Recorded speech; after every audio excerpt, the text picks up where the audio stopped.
I love the example that you bring in, Beth, about how to bridge the parapsychological aspect of it. Because as we know, parapsychology, can we measure? It has this scientific foundation. But I totally believe, and I think this is where clinical parapsychology bridges transpersonal, because we need to find a way of measuring the lived experience.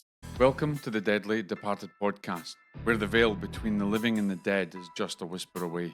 I'm Jock, and along with my colleagues in Paranormal Daily News, we will be your guides through the shadowy realms of the paranormal and the unexplained. In each episode, we will dive into the eerie and the enigmatic with the help of today's leading experts in parapsychology, science, and the supernatural. Prepare to uncover the secrets that lurk in the dark and explore the mysteries that defy explanation. Let's embark on this journey now. Good morning, good afternoon, good evening, ladies and gentlemen, wherever you are in the world. This is Jock here. This is Deadly Departed. And today, I'm excited today because I have got a brilliant guest that I was connected with Lloyd, our backer, head of parapsychology and PDN, who connected myself, and Dr. Beth Hedva, who has got a tremendous history in trauma therapy. She's a psychologist living in Canada. It's pretty cold at the moment there, as you can imagine. And she's also recognized by the humanitarian missions and all over the world for dealing with trauma. And she has a particular interest in a field of research that I am really excited about. And there's not many experts in the world in this field. And today, I'm really excited to dive into this. Dr. Beth Hedva, welcome to Deadly Departed. How are you? Thank you. Hi, I'm doing really well. Thank you, Jock. It's a great intro. And I'm really happy to be here. I'm so happy to be here. And I want to, as much as I love to introduce people and tell them a little bit, I think it's very important that you tell people all about you and the work and everything that you do. So that we can give them a full kind of background on where you've come from and where you are now before we dive into the really exciting part. So Absolutely. Over to you. Great. So I'll just start kind of how I got into this field. As a child, I was having precognitive dreams. And then, of course, in my teens, I started working with people who had died in my dreams and found out that I had healing energy in my hands, all kinds of things. And studied parapsychology at the Institute for Parapsychology when I was 18. Wow. I went into transpersonal psychology and clinical psychology at John F. Kennedy University. So I have masters in both of those. Wow. And then for my PhD, I chose to, because it seemed to me that things were missing about braiding together the psychic, the psychological, and the spiritual. Everybody had their own little silo and they weren't integrating. So that became my personal mission. And what I observed in working with people who had psychic disturbances, both at the Institute for Parapsychology, and then I briefly ran something called the Psychic Hotline way, way back in the 80s, before it was a thing. And it was to give people support for whatever their experiences were that they were having. And I realized that underneath many of the people who were having psychic experiences, they were using their psychic resources as a very sophisticated psychological defense, to be out of the way when trouble was coming at them, sort of thing. So to get a jump on that. And that under all of that was tremendous trauma. So that kind of led me into writing my first book called Betrayal, Trust, and Forgiveness. And I wish I had a copy. I would show it to you. It's available. Don't worry about that, Beth, because I'm going to show it to people. I have recently purchased it, so I don't have it here. So I'm definitely going to link it, and I'm looking forward to diving into it myself. Oh, good. Thank you. Because in that book, what I talk about how betrayal, which is actually a traumatic experience, is archetypal and universal. And I go from personal betrayal wounds all the way to interpersonal betrayal wounds and society's betrayal, body betrayals, betrayal of our planet, following this pattern that defines reactions. But when we heal from those reactions, and it follows the same pattern for healing, it allows us to actually enter into and becoming emissaries for healing at every next level. It's like our early betrayal wounds prepare us to become healers for ourselves, but also for our communities, for our families, for our circle community. And so after that book came out, I was invited to go to Indonesia. One of my colleagues from the International Council of Psychologists somehow fell in love with my work. And then 4 years later, the tsunami happened. Yeah. And, because of my work and betrayal of the Mhm. planet as a gateway to a new world, Dr. Monty Satyadharma invited me to develop a spiritually integrated program for recovery from trauma. And in Indonesia, needless to say, psychic and spiritual resources are woven into every Absolutely. aspect of life. And Absolutely. that kind of led me to doing trauma recovery work in Aceh, with First Nations up here in Canada, in Haiti. Of course, we know about the horrible earthquake that happened there. And so, how do we use our psychic and intuitive resources, our spiritual resources, to heal from these deep wounds? That's become my specialty. I absolutely love that because, as you know, that's one of my passions, and I wholly believe that there's a distance that we need to create bridges between the transpersonal, between parapsychology, and also what mainstream science seems to pathologize. Yes, Because exactly. I can imagine if I jump a little bit back into the tsunami side of things, mainstream science will look at people having trauma from a physical and an emotional point of view, but they don't seem to connect the spiritual and the psychic to this. And I think there comes a time when you've exhausted all other avenues in the material world that we have to look beyond that into the spiritual realms, which obviously, as we both know, Grof, Stanislav Grof had amazing research over the years into that, as well as the Saggioli and other proponents of that. But I think there's still a lot that we need to do, and that's why I'm excited that there's this new field of Yeah. research. It's very, very young in Mhm. clinical parapsychology, especially the work that you're doing as well on the trauma side of things. Now, how did you? I mean, I know you've talked a little bit about your background and your interest on it, but have you had any traumatic experiences yourself that you were able to pinpoint and say, hey, wait a minute, this is not pathological in the material sense. This is a spiritual problem that I need to face head on? Well, of course, I've had traumatic experiences. It comes with living on planet Earth at this time in history. And so that's the Yeah. nature of being born in a body right now. Yeah. It's archetypal, and we're all confronting major shifts and changes and unexpected changes, and sometimes those are extremely harmful. So, yes, when I was 11 years old, I was at summer camp, and the Detroit riots happened. A year after that, when I got home, of course, my Mm. stomping grounds, parts were burnt to the ground and all kinds of stuff. And then my next year, I was in junior high school and everything shifted, and I discovered all kinds of things about racism and bigotry and prejudice Yeah. because the economic crisis was based on that, Yeah. that created the riots. And then Martin Luther King was killed, and Robert Kennedy was killed, and I went into an existential crisis at 12 years old. And it occurred to Wow. me that absolutely perfectly clear God did not exist in the universe. That's kind of Wow. what kind of brought me to actually a profound spiritual opening.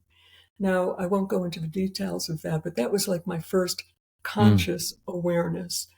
Um, I had an experience at summer camp again and getting into a deep philosophical conversation with one of the counselors about, if I didn't believe God existed, well, and I was 12, so what did I know? Didn't know this was a philosophical thing people talk about. If a tree falls in the forest and nobody hears it, does it make a sound? Right?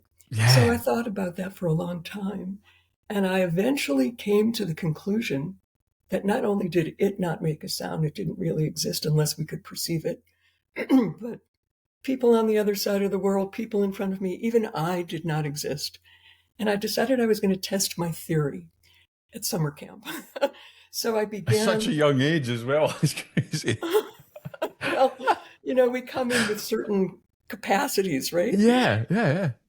So I fly in my dreams.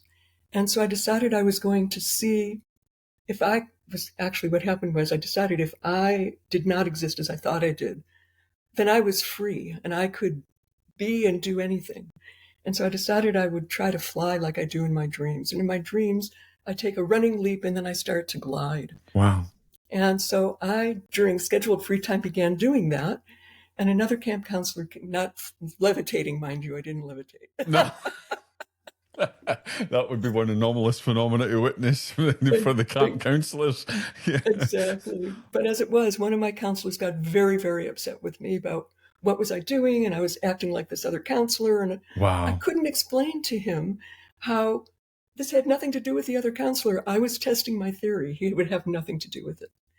And so then I had these deep feelings, anguish, existential angst, Wow. deeply. And I realized that there was something that existed. And I asked myself, something's making me feel this way. What could it be? And I decided that it was my own mind that created that. And suddenly I had a vision of myself and the trees and people and everything in the universe as teeny little slivers of a pie, Wow. and including me. And this Yeah. pie was what I would today call the collective unconscious. Yeah. And that if I could learn to speak the language of that pie, I could have access to all of the inside understanding and knowledge of every other part of it. And I instantly had this experience of, I can't describe it, but feeling completely connected to and one with everything instead of separated from everything. And that sent me on my journey that I realized the language of this great big mind pie was symbolic. And I was going to need to learn to speak that language. So I began studying palmistry, tarot, astrology, numerology, everything I could get my hands on in my teens. And I found my first book on palmistry that summer in my grandfather's library. So that kind of launched me to the next level. And That when my must have sister, also been a bit yeah, accepting, because recognizing that your grandfather had a book on palmistry, because yes. Well, he was a mystic and into the Kabbalah. We're Jewish. And so he always had an interest in the Kabbalah, which is all about, yeah. it describes an atom of consciousness, Yeah. So, yeah. So, I was lucky in that I was born into a family where I could discuss those things. And I think people don't recognize and realize that there's a great deal of mysticism in the Judaism and in the Jewish. And during Absolutely. World War II, there was a lot of paranormal investigation phenomena from Yeah. both sides. I know a little bit about the Jewish because I was a, this is completely different, but I was a bodyguard and I protected a lot of Jewish installations in London and the UK, and when they were getting attacked many Oh, years ago. So I've had a great affinity with the Jewish, and still do, with the Jewish faith. And when I came to Florida, I ended up working for a Jewish hotel consortium and utilizing intuition and things like that in there. So I don't understand. People don't realize that there's a great deal of mysticism oh yes, it's in the the Jewish foundation, culture. actually. It's the foundation. But, Absolutely. but in terms of psychic experiences, once we start connecting and recognizing our psychological reactions, they become gateways to a greater insight and understanding. Mm. And our psychic resources, our ability to see, hear, sense, gut feelings, all of that guides us to be able to navigate the inner worlds of experience, whether they're personal from our psychology Yeah. or taking us into the transpersonal states that are beyond our ordinary awareness. If you have enjoyed this episode, then we would love you to review us on Apple Podcasts, Amazon Podcasts, or any other podcast app. Reviews mean a lot to us and they help us to reach more people. If you've got any questions, then also reach out to us. Thank you and God bless. And I rely a lot on the teachings that I found in ancient Egypt, where they talk about us having 12 senses, not five. And so when I teach people about those 12 senses and how they can use them. That's fascinating. So when you worked in the tsunami and other disasters, what kind of how was it accepted for a start? Because I know it's very difficult for us to talk about intuition. It's difficult for us to talk about the transpersonal.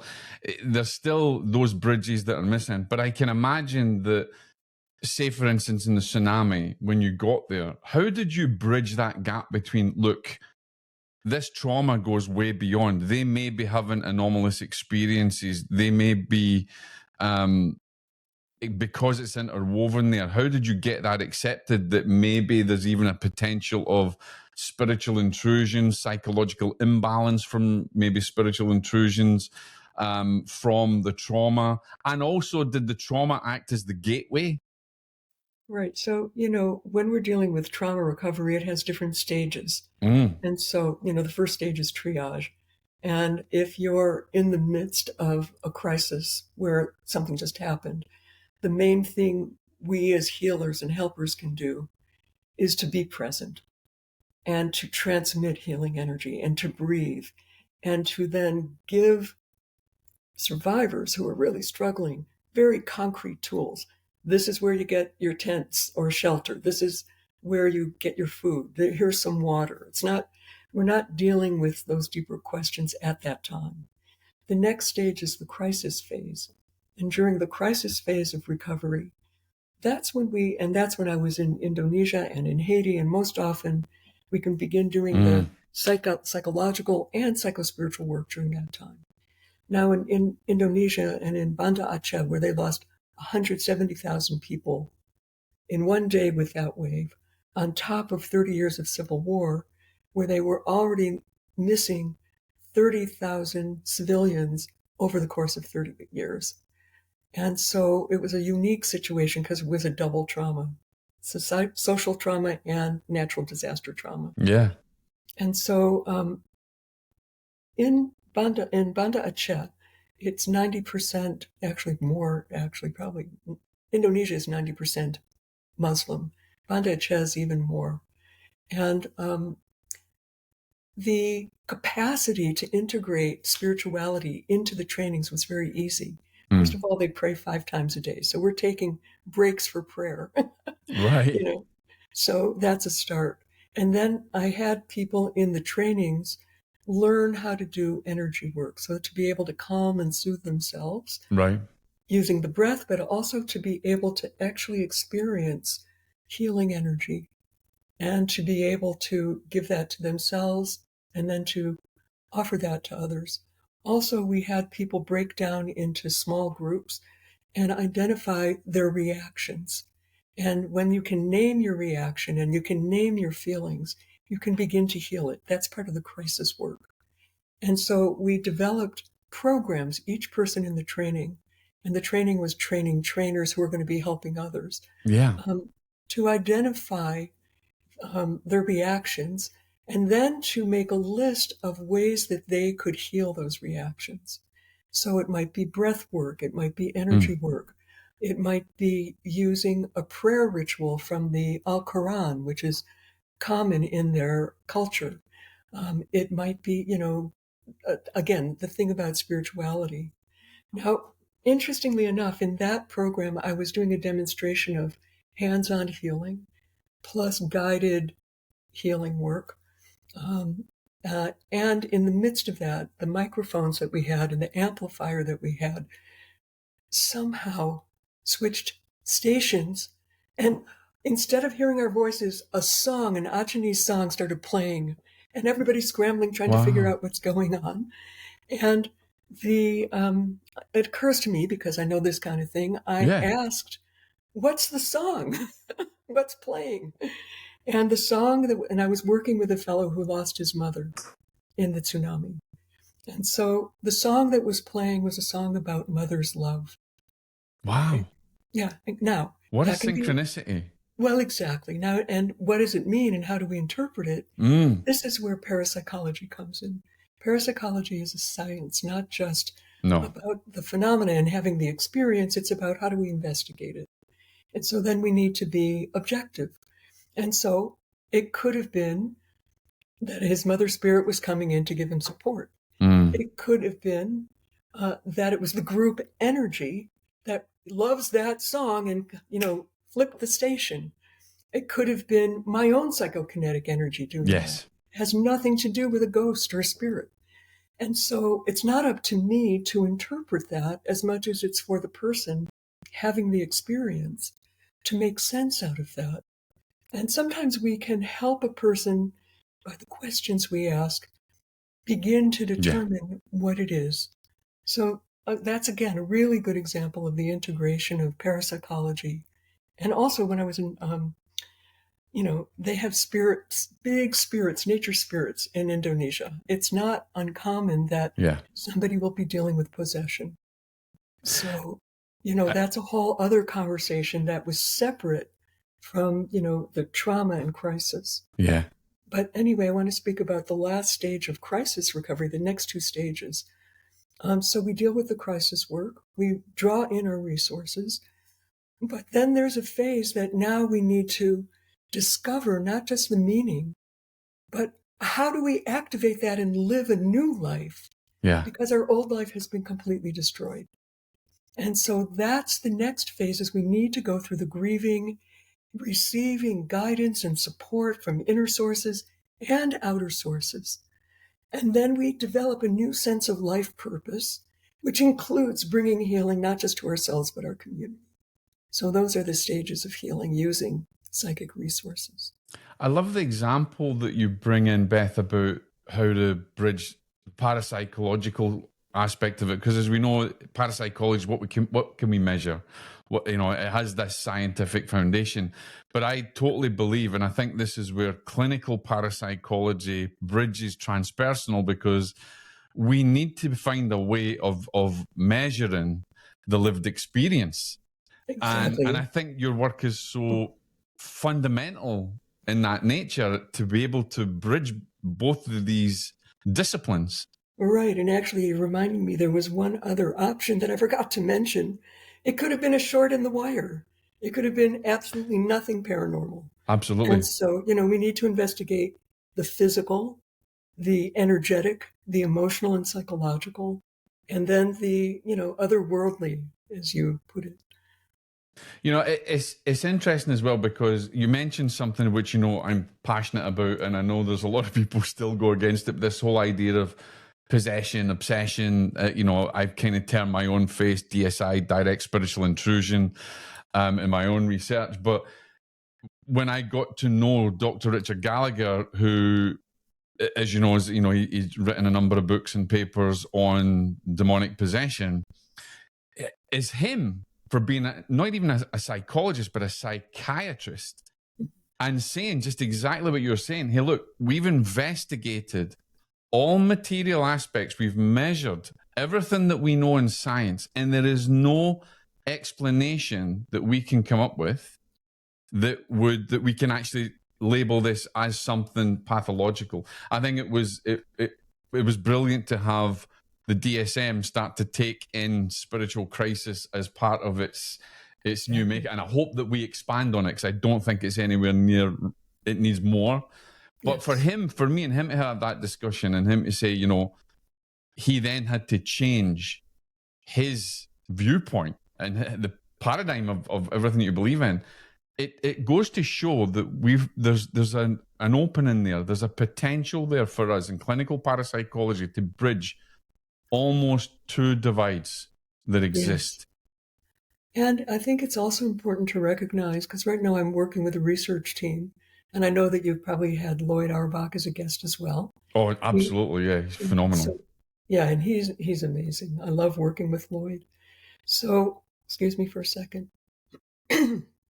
So, in the research, can sometimes be a fascination with the phenomena itself. Yeah.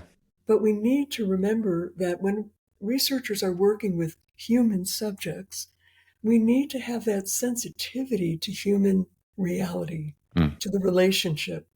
And so the ethics and the ethical standards that need to be developed, particularly in relationship to parapsychology, are very important. And there has been a universal declaration of ethical principles for psychologists that was founded by, not founded, but adopted by the International Union of Psychological Sciences and the International Association of Applied Sciences, and even more important, the International Association of Cross-Cultural Psychology, because cultures and different parts of the world internationally deal with these phenomena differently. Absolutely, very unique, completely different to what the East and the West, completely different the way they look at it and how they accept it. What we would essentially refute, like even in the Philippines and other countries, they're like, well, this is normal. And in Brazil, and the rise of spiritism in Brazil, there's a great deal that we need to, and I think we don't tend to learn from each other. We tend to think, well, this is the way we do it in the West, so this is the right way. But what can we learn from other cultures? What's the ethnography that we can pick up? Yes. To help us bridge these gaps. Exactly. And it's happening more and more. A couple of years ago, I was facilitating a training in Cambodia about recovery from genocide. During the Pol Pot taking over Cambodia and getting rid of the monarchy, 2 million people were killed. And I won't go into their whole story, but now we have intergenerational trauma. And so I was working at the Transcultural Psychosocial Hospital. And in Cambodia, Dr. Sothiera Chim talks about PTSD being a Western reaction to trauma. What they have more in Cambodia is something that healers call bakspat, which translates as broken courage. And broken courage has a lot of the same symptoms as PTSD, but it's missing quite a few of the symptoms that go with broken courage, or double fear, it's sometimes called. And in his recovery program, he includes things like Buddhist ceremonies for the dead, or working with imam, along with a soul retrieval, because that's really big in Cambodia. When I was in Cambodia, I went with a friend, and I noticed that, and this is one of their folk traditions, people would take a bird if you're having troubles, and they would pray with the bird and set it free, and the bird would then take your troubles away. And so that, you go to, there are so many different folk traditions. Yeah. And what we know is that energy follows thought. So by doing these simple rituals, it allows us to shift our awareness, our attention, and open space for healing that might not have been there before. So there's a lot we have to learn from other cultures, particularly indigenous and Asian. Do you think, Beth, that I understand that we have this great internal capacity to heal ourselves, and our mind is the psychological building blocks of our reality? I totally believe that. But in these cultures as well, I think there's an element where they would think it's an external agency that's helping them. And maybe it's an external agency, i.e. it's a spirit guide, or it's a, as the shamans would bring in and invoke the powers of these spirits. Do you think there's a way that we can bridge that gap from what we perceive into accepting that there is a spiritual agent, and can we measure it so that we get some form of evidentiary pattern to it? Because I totally believe that we can find a way of getting empirical evidence, even from a lived experience, or from even for the potential of a deep healing, maybe a spontaneous healing, but maybe there's other information that supports the hypothesis that this is a other agency that's intervened. So, you're really bringing up an important point of that borderline between, especially when we're looking at things like possession or contact with the deadly departed, as you describe them. Yes. there's a wonderful book by a woman named Barbara Tedlin. That might not be her last name. It's called Woman in a Shaman's Body. She is Oh, and her husband have been trained by Guatemalan shamans, and she did research. Tedlock is her last name, Barbara Tedlock. She did research on shamanism worldwide. And what I loved about what she said, and she was describing a particular group from South America that eludes me right now.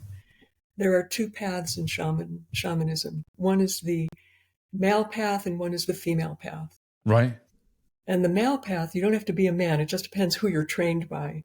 The male path is very commanding and demanding, and they demand that spirit leave. And it's very Yeah. active and dynamic. And then the feminine path is you go internally and you work in the inner kind of what we would call astral plane. Yeah. And you work with the person who's having the experience and you help them discover what it is that's attracting that spirit and heal what that is and then release the spirit. So it just sounds very Jungian type. yeah, it's it's an ancient technique and method. It's just in psychology, we don't believe anything until we discover it for ourselves in Western psychology. Yeah. So this is very much a Western psychological approach. Therapy is all about you do your own work.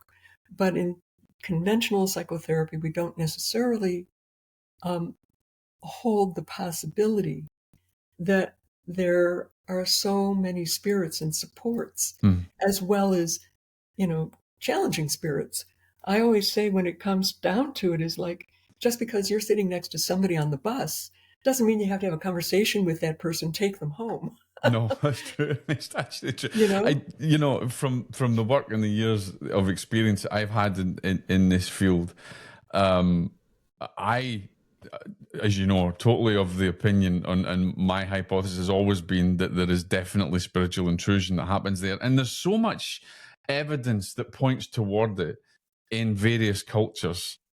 And yet we still find it very difficult to even look toward that being a problem. And I've also maintained, and I don't know how you feel about this, that having this direct spiritual intrusion or this intervention or it being potentially an obsessive can be the catalyst to material disturbances, psychological disturbances that then manifest as a schizophrenia or a psychosis. I totally believe that a lot of, well, I would say perceive rather than believe, but that a lot of the schizophrenia examples or cases that we have really have a spiritual foundation rather than a psychological or a materialistic imbalance in the brain. Yes, that's a potential, but why don't we start looking at spiritual intrusion as being a reality as well? And let's expand on what the DSM-5 framework is saying. And this is so much your specialty. I would love to hear more, maybe even an example, a case study from your own experience of somebody you worked with who's clearly having what we would call psychotic process, whether it's bipolar, early psychosis is what it's called now, or schizophrenia. Yeah. If you are enjoying this episode of Deadly Departed, then please share it with your colleagues or share it with your friends. And if you've got any ideas on anyone that you would like us to invite onto the podcast for an interview, then please let us know. Once again, thank you for joining us today. And please remember and subscribe. God bless. I've had a couple of cases that come to mind. And this is actually me, and this is your interview, so I should know. But I'm sure that our audience is interested. So I've had a couple of cases. I've worked with a couple of schizophrenic patients over the years who had exhausted all of... I spoke to Lloyd about this as well, and it was more a reframing. Who had exhausted every psychiatric thing he could have done. They were on drugs. One woman was in a Scottish psychiatric hospital, and I was asked to go in and take a look at this case. And the other person and their family had been battling with schizophrenia over many, many years. I'm still in touch with that person. And all it took was to identify the type of intrusion that was happening and the spiritual imbalance, and to really start to educate. See, my whole belief, or my whole way of looking at it, is to reframe and educate the person and give them the power that they already have in them. It's nothing that I do that's amazingly magic or in any way that people would think that, but it's giving them the education. It's helping them to recognize the power they have in themselves, and also utilizing the powers of prayer and things like that. And in these two particular cases, and I still work with people now, I would say I've had a 90% plus success rate of actually reversing the whole schizophrenic episode. And that's why I wanted you to bring that forward. In my own experience, when I've worked with that, I think, and this is where we might diverge, but maybe it's also because of my experience and lack of experience in the way that you've worked, is to work with Western science, for example, to take some medication, because what I perceive to be happening is there's such an overactivation of the neurons and the thinking. And so I think of medication, it's almost like there are live wires always active. And I think of the medication as putting a coating around those wires so that they're not always firing, but it just dampens it down. So then a person can begin to have some agency or some self-awareness. So they can then, from a place of self-awareness, begin to recognize the distinction between a delusion, imagination, an actual conversation with internal, and conversation with spirits and also with real people. But that there needs to be enough of a settling for somebody to be able to have the ability to witness and observe themselves. And what I have found is that's the challenging part with psychosis, is that the capacity for self-reflection is sometimes greatly impaired. Yeah, I think so. One of the things that I do as well, which is a bit unique, is so if you look at the work of Dr. Carl Wickland, 30 Years Among the Dead, I kind of developed a way of, as well, when I work with these people, is I'm looking for an evidential pattern. So I call a pyramid of evidence. So utilizing maybe a mediumistic capacity that I have is able to identify the evidence of the intrusion, which then gives me a whole, a wider view, a whole kind of view of the whole situation. And then I can look at it from, okay, we've now got that evidence, we've got that pattern, we've now created the story, and so now we know where to go with it. Whereas in a lot of approaches, there doesn't seem to be any evidential pattern. And this is some of the problem I have with people that maybe deal with a very pragmatic approach to just say a prayer and if it goes, it goes. For me, that's not enough. There has to be some kind of evidence for it, which is why I love it from a parapsychological point of view, is that if I can bridge the lived experience, the evidence, and the pragmatism, and the framework, then we have something potentially groundbreaking that can be another framework to help people through psychosis, mental imbalances, potentially schizophrenia. I'm passionate about the fact that I think schizophrenia is 90% spiritual and 10% a materialistic imbalance maybe in the brain. And so I think we need to try and develop this evidentiary way of looking at the framework differently. And I think that's where maybe Stanislav Grof, I love him, but I think that was missing. There was very much a pragmatic way of looking at things. And there's some cases in his work that I think, well, if you'd have held on longer, we might even have got some kind of empirical evidence from that case, which doesn't actually happen. So I think there's a great deal that we can look at. And in trauma, I think with your work as well, I'm sure with the work that you've done in many of these different indigenous cultures, there probably is an evidentiary pattern to it that would give us more information to work with. Well, I look forward to that being established. One of the patterns that I have observed in working with people who are dealing with ghosts, for example, or with possession as well, is, and this is just how I've framed it from my experience, is that what you're calling these intrusions, sometimes they're not negative, sometimes they're positive.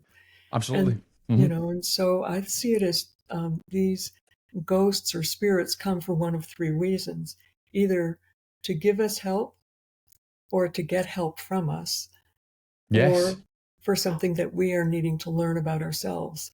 And sometimes it's a combination of those. And so when I'm working with people like this, when I was in, now it's really interesting because when I was in Haiti, I had the good fortune to meet and do ceremony with voodoo priestess and priest. Wow. And when I went to say goodbye to them, and they had a woman who was no longer a woman, she was carrying a male spirit. She was possessed by a male spirit. And it was so clear and obvious to me Mm. that she was indeed not a she. It was this spirit that was within her, moving her, Yeah. speaking, looking through, and Yeah. the intensity of the gaze. It was clearly that it was not her. Because I had met her once before. And so, we don't have a context for that. But the Buddha religion and Western African religions definitely do. Yeah. They You do. know, yeah, they just do. And even people would be surprised to find out that even though Buddhism is not a religion, philosophy as it is, it still has a context for that as well. It As definitely does in does. every indigenous or even every religious, even in Muslim religion, they have a context for it. And it's been there. I mean, if we look at back in ancient Sumeria, they had a context for this and understanding it. And so I think we have to look at this potential that exists for our trauma to come from not just your own existential crisis, but from a spiritual agency. Well, I think that it starts with our own crisis. Yes. And then it goes beyond. Exactly. So Edith Fiore, I don't know if you know her. She Oh, wrote, yes. Yes. yeah, so she really researches. She's a psychologist as well.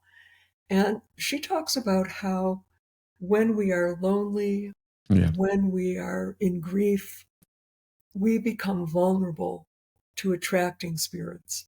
Absolutely. And so we need to then deal with those deeper issues. What is it?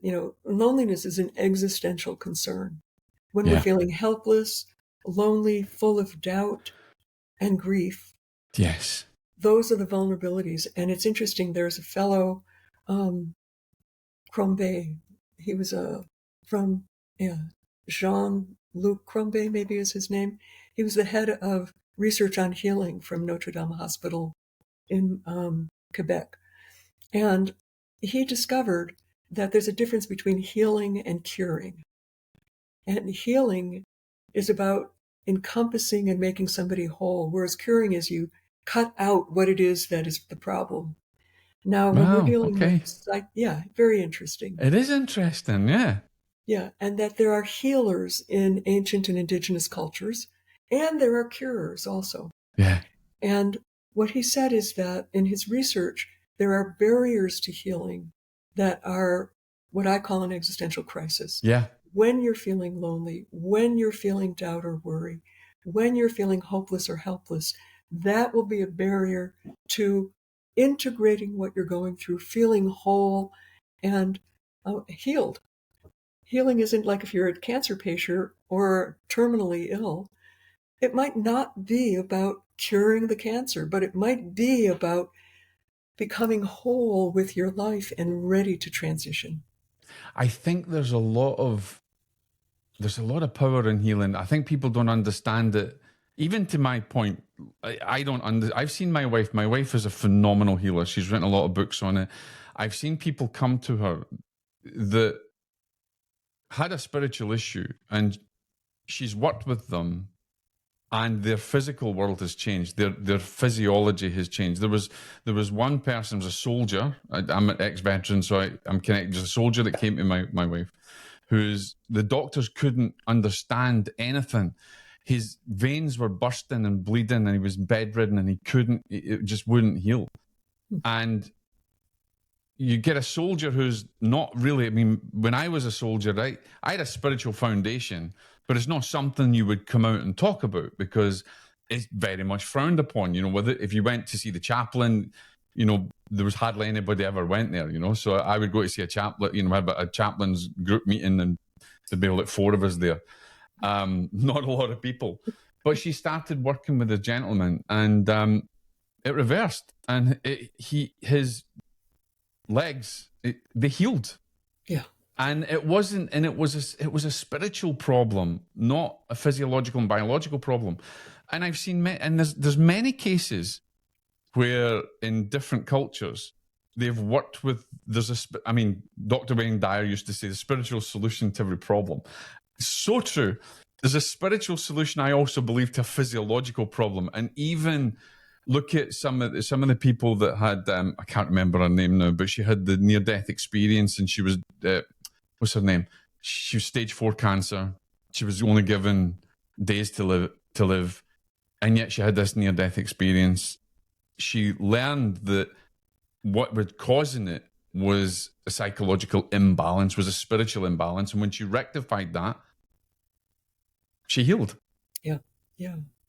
And what you're really describing is that there is a source of healing that comes through our awareness, and also that it's energetic. It's like there's and what I know when I'm doing healing work with people, whether it's psychological healing work or hands-on healing, I'm not the healer. What I am doing is simply being an emissary for an infinite source of healing.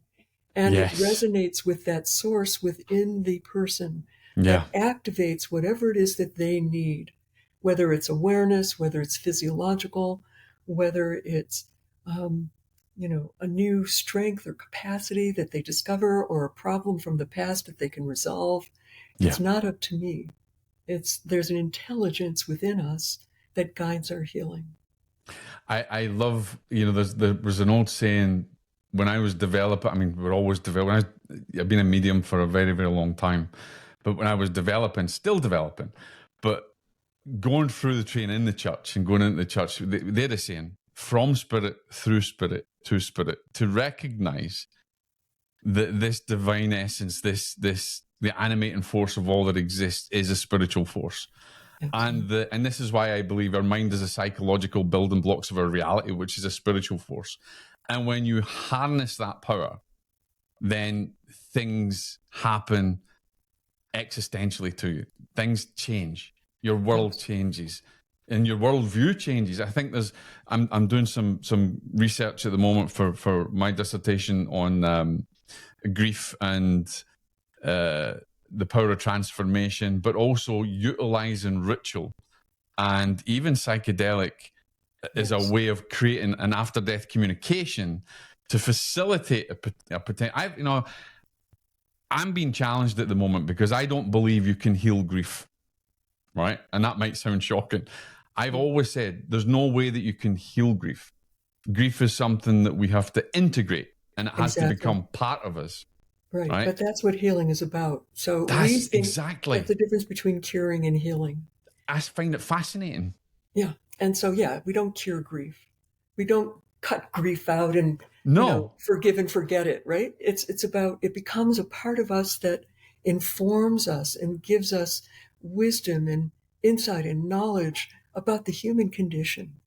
Absolutely, and other elements, other aspects. I totally believe, and I've said it many times, grief can be your greatest teacher or it can be your greatest nemesis. And it brings me back to a point that you mentioned, that you said earlier on, because you said that there's also a potential negative aspect to the grief, because we can open ourselves up to possession, spiritual problem. And I do see that. I see where people are grieving so bad that they turn to maybe an occult practice, or they turn to a spiritual practice that they don't have any control over, and they don't understand it, so they open themselves up to intrusion. And then you have the issues that then cause within their mind. Then it potentially can turn into some kind of pathological result, psychosis, schizophrenia, any other, and it affects, or even just depression, and things like or that, depression. anxiety. One of the things is worldwide, anxiety and depression is the greatest mental health concern. Mm-hmm. I'm trying to remember, it was something like how many billions of people are dealing with mental health issues now, especially because we're living in a time of crisis and climate change and humanitarian crises. And All so over. we're in the midst of really needing to find methods to integrate these really challenging experiences and come forward to really build a new world, not just heal ourselves, but really bring healing forward using all of the resources that we have, including our capacity to gain wisdom from our Yeah. experiences, which can then guide us to not only live a better life for ourselves, but contribute to the world in a new way. This is why I think as well it's so clinical parapsychology is so important. There's been some great research done by Professor Chris Rowe, Cal Cooper, and people at Northampton as well, university that I've read, where there is a deep therapeutic potential to parapsychology that we're Oh, only just absolutely. Yeah, we're only just on the precipice now. We're just at the edge, we and are. there's such a potential to Yes, bridge between the transpersonal and the parapsychological yes, to really affect deep healing exactly. and transformation. Yes, because that's what we're being called for right now. In the ancient world, in ancient Egypt, they said essentially that there is no separation between the physical and the spiritual, that No, everything in our yeah. physical world is a representation of spiritual principle. Everything, everything we experience, everything that we deal with, and everything, even the microphone that I'm speaking through. That's why I love the analogy of the Buddhists Yeah, philosophy uses of interconnectedness, that yeah, everything is, there's a relation to everything, to every law, to every principle, to every experience. yeah. Everything is interconnected. Yes, and we're living in right now a world of great separation and divisiveness. And how Mm. I am understanding that is that it's requiring us as a species to find a way to get larger in our understanding that can hold the paradox that it's not all or nothing, that it's not us and them, that it really is all of us all together. And we're in a massive opportunity for great discovery from a whole different dimension of consciousness. That's the transpersonal. But the way that we can get there is by using those psychic resources to see in a new way, listen in a new way, sense in a new way, um, develop spiritual discernment to know Oh which yeah. is the path that leads us back down into the karmic conditions and we're just doing the same old, and which is the path, and it's not this one or that one, but the path that leads us to the realization of who we are as spiritual beings and why we're born on planet Earth. I mean, there's so many distinctions that we are in the process right now of discovering. And that's one of the more, those are two of the more advanced um, senses that the Egyptians talk about, the sense of spiritual discernment and the sense of realization. Do you think, Beth, that our focus in the parapsychological field, although we don't have much support in it, it's very much frowned on. But do you think there's a time now that we're at this time now in the world where parapsychology could really be a gateway to our own transformation Well, between what we measure and how we bring in the lived experience in a transpersonal form, that there's so much that we can learn, because people don't realize that parapsychology has a fundamental, it really has a scientific basis. I mean, look at the history of the SPR. Look at yes, the forefathers before us that went, and they were scientists first. they were, but this is a problem with reductionistic science, Yeah. evidence based science, which is, the brainchild of the modern man. And we really need to understand that there is also something called mystery. And there's a Yeah. lot, no matter how much we are able to learn, there's always going to be more. Yeah. And how do we embrace existential uncertainty?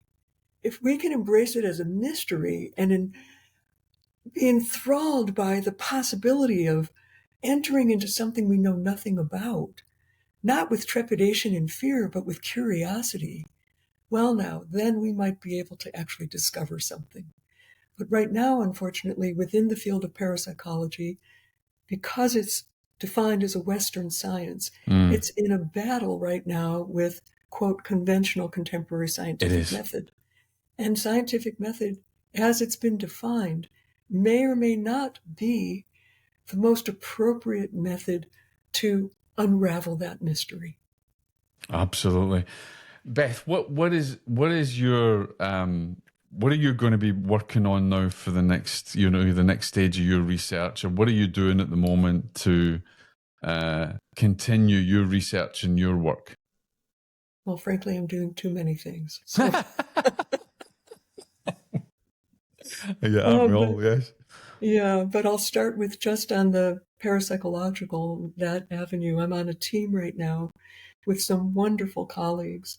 Yeah. Brian Williams, who's the director of the Psychical Research Foundation, and he's in New Mexico, and Jerry Solfin, who is, um, I think I cannot remember I'm sorry, Jerry, forgive me. I can't remember the name of the university that he's working with, but brilliant and has been involved in parapsychology forever and ever.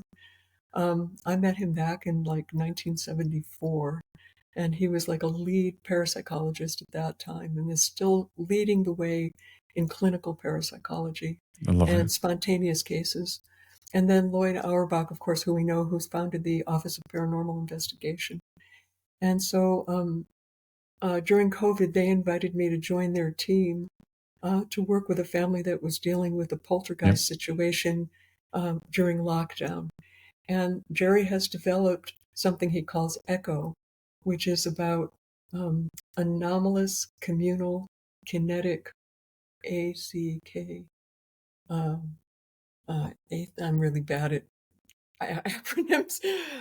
Kinetic occurrences, episodic kinetic occurrences. There we go. So anomalous communal episodic kinetic occurrences, which has to do with a Yeah. systemic approach to the energy of a system, not just an individual. And that fits in very nicely with family therapy and family systems. So working with the three of them has been very interesting and exciting. And then we published something, and now we're dealing with all of the potential, yay, that's great, and oh, that's horrible, that I comes know. with It's anything in funny science. because I spoke to Lloyd about this. I read the paper and it's fascinating. And I do believe, because Lloyd has actually asked all of you guys are going to be coming on for a group chat on Deadly Departed to talk about the paper and to talk about the research, because it's fascinating research. And It any is. new research that you put out there, it's going to have its supporters and it's going to have its naysayers. Exactly. And And in parapsychology is particularly a field called anomalous psychology, yes, which, continues to look at these anomalies as psychological manifestations and projections that are more along the continuum of a psychological syndrome or yeah, delusion, which, look, I've had too many personal experiences. I just the other day, a week ago, met somebody who's a healer, and we got to talking, and suddenly I finally met somebody else who had the same experiences as me. I could never wear watches because they would always speed up, slow down, or stop. And he said, "Yeah, that happened to me too, but now it's not happening, and I can wear a watch." And I said, "Yeah, I can now too most of the time." And he said, "I think it's because there's no more resistance. The energy is just flowing through." And it was like, yeah, 100% it's believe that. it's 100% like believe that. light bulbs aren't flashing as much as they used to now. I'm finding another way to work with the intensity of energy, which I experienced as anxiety. Yeah. But once I'm able to work with it energetically, anxiety shifts and the phenomena shifts. That's absolutely fascinating, and that's probably another conversation we can have, because I've had many experiences. I don't wear an Apple Watch because I can't, because it mucks up, and I've gone through so many computers and so many experiences that way, and it's also, especially if I'm dealing with a lot of energy, if I'm dealing with potential cases and things like that, it can actually this can manifest. So that'll be for another conversation. Beth, it's been an absolute pleasure and a delight having you on, and we could continue going on and on and on. I'd love to have you back for another discussion on another subject, because there's so much that we can unpack that we haven't done today. But I'm also mindful of keeping your time and mindful of everybody out there.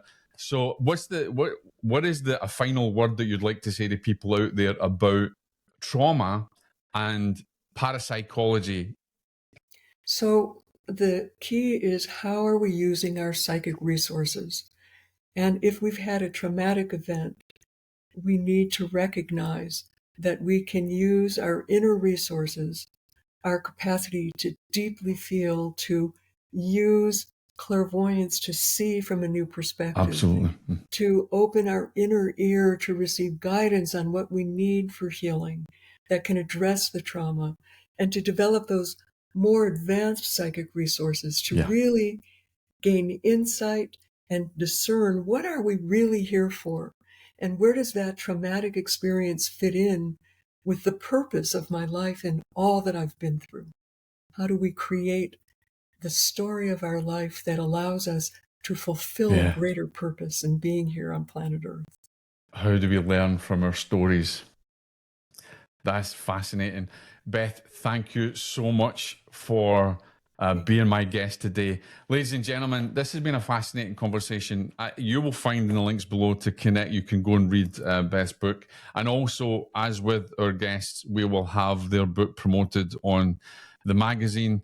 If you've got any questions that you would like to ask Beth, this is really important, then you can send them in to us. And obviously, you can join our free community for parapsychological research. For people interested in the field, we have that on the Paranews Network, and you can put those questions in that group. And also, ladies and gentlemen, keep your eye out for our new journal that we're launching. We're in the process of developing that now, and this is to give more support, more of a voice to what we do in parapsychology and transpersonal fields as well. Please keep in touch with us.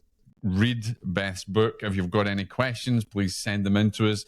And I can't wait to have you back again, Dr. Beth Hedva. I can't wait to get Lloyd and you and Brian and everybody on there so we can talk about ECHO and all the other research that's going on. It's a very exciting time. Thank you for being with me. Thank you for spending your time with me and everybody who's listening out there. This is what we do this for, ladies and gentlemen, that this conversation could maybe sow a seed of change in your mind. Because remember, your mind is a psychological building blocks of your reality. We'll be back very soon with another guest and another fascinating conversation. God bless. This is Jock. This is Deadly Departed. If you are enjoying this episode of Deadly Departed, then please share it with your colleagues or share it with your friends. And if you've got any ideas on anyone that you would like us to invite onto the podcast for an interview, then please let us know. Once again, thank you for joining us today. And please remember and subscribe. God bless.